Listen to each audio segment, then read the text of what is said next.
kids on the autism spectrum, we run into problems with perspective taking, and I've heard a lot of people saying lately, well, with autism, people with autism don't have empathy.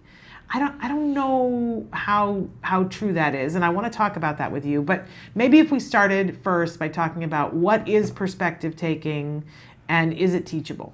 Okay.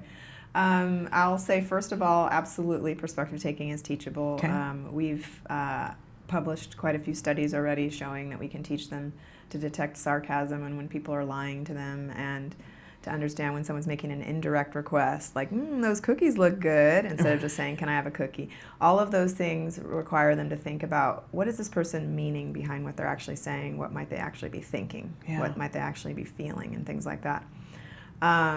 So no problem teaching it, and we kind of know what we need to do to teach it too. We've got that methodology figured out. And what it is it's just the ability to put yourself in someone else's shoes and think about their thoughts and feelings, and to separate that from your own. So that's kind of where they're missing, is that if they experience something, a lot of times it's assumed that someone else already has that same amount of experience. So when having a conversation, for example, they may not give any background details. They might just go straight into a story, and you're like, where did that just come from? Or talk over someone's head with jargon or things like that. So, and then when they have conflicts, they don't understand why the other person's upset at all. Yeah. And also can misinterpret other people's intentions for that same reason. So someone bumps into them and they're really upset and saying, like, you bully or something, but it could have been an accident. Yeah. And I think it's important to note that we all have areas of deficit and perspective taking, but in different areas. I don't know a single person who is completely brilliant at it 100% of the time. And yet it seems like really successful people seem to be particularly good at it in more situations than maybe the average person.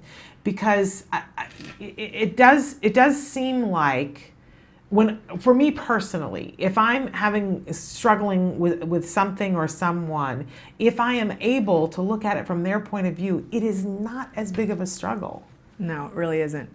It's hard for me to even be mad at anybody anymore about anything, because when something happens, I just think about it from their side and I go, yeah, I understand now why they did that, Yeah. And I'm not happy that it happened, but Right. It's hard for me to be angry with them, Yeah, truly, it does change the way you view the whole world. So I don't want to just pick on individuals on the autism spectrum and say, oh, well, hand in hand with autism, that the perspective taking isn't necessarily as sharp as it needs to be, because we all could get better at it. Yeah.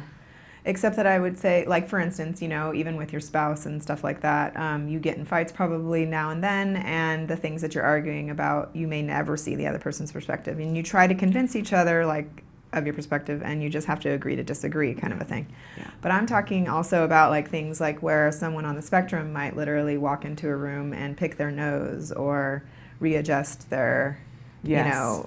Their business. They got the business being rearranged. Yes. Because they're don't even get embarrassed. Like, Right. to be able to get embarrassed, Yes. you have to have perspective taking to Yes. understand that someone else is going like, oh my gosh, that's Yes. crazy. I can't believe that kid just did that, or something. Exactly. Right? Yeah. So they aren't even thinking about what other people are thinking. Yeah. So it's a little bit more extreme, I would say. Yeah, absolutely. And of course, I love the Big Bang Theory, which doesn't actually, no one actually says that anybody is on the spectrum there, but there, obviously there's a bunch of people who are in different places on the spectrum in that show. And one of the punchlines that runs throughout the show is that somebody in particular doesn't take other people's perspective and thinks that the entire world revolves around him. He's pretty sure that it does. And it's set in a context that we can all laugh and enjoy it, because everybody has had someone in their life that at some point was completely oblivious to the fact that there were other people who needed things in the room. But yes, it can be very extreme and it can be very frustrating. Yeah. I think with people who aren't on the spectrum, if it's pointed out to them like, dude, you're really making it all about you right now, they have a certain amount of, oh, sorry, I didn't mean to do that. I guess I was making it all about me. Whereas it's a little bit harder with people on the spectrum to get them to see you're not thinking about other people right now. But you said you have the methodology They have the Yes. technology. They can do this. Yes, we figured out what to do. It involves teaching rules, Okay. specific social rules, and then also the reasons why you do them. So I, for example, could say to someone, you know, if someone gives you a gift that you already have or you really don't like it, just say thanks and smile. And if they ask you if you like it, say yeah, you know, something like that. But I'm only giving a rule in that case. So I'm not really teaching them perspective taking. I'm not teaching them the part where the reason we do this is because when you say, ooh, it's ugly, or I already have this, you might hurt their feelings a little bit. And they put a lot of thought and time into that. And if you got someone a gift, it would hurt your feelings. So we're just going to say thank you and smile. You know, so we add that part into the rule for the perspective taking to give that.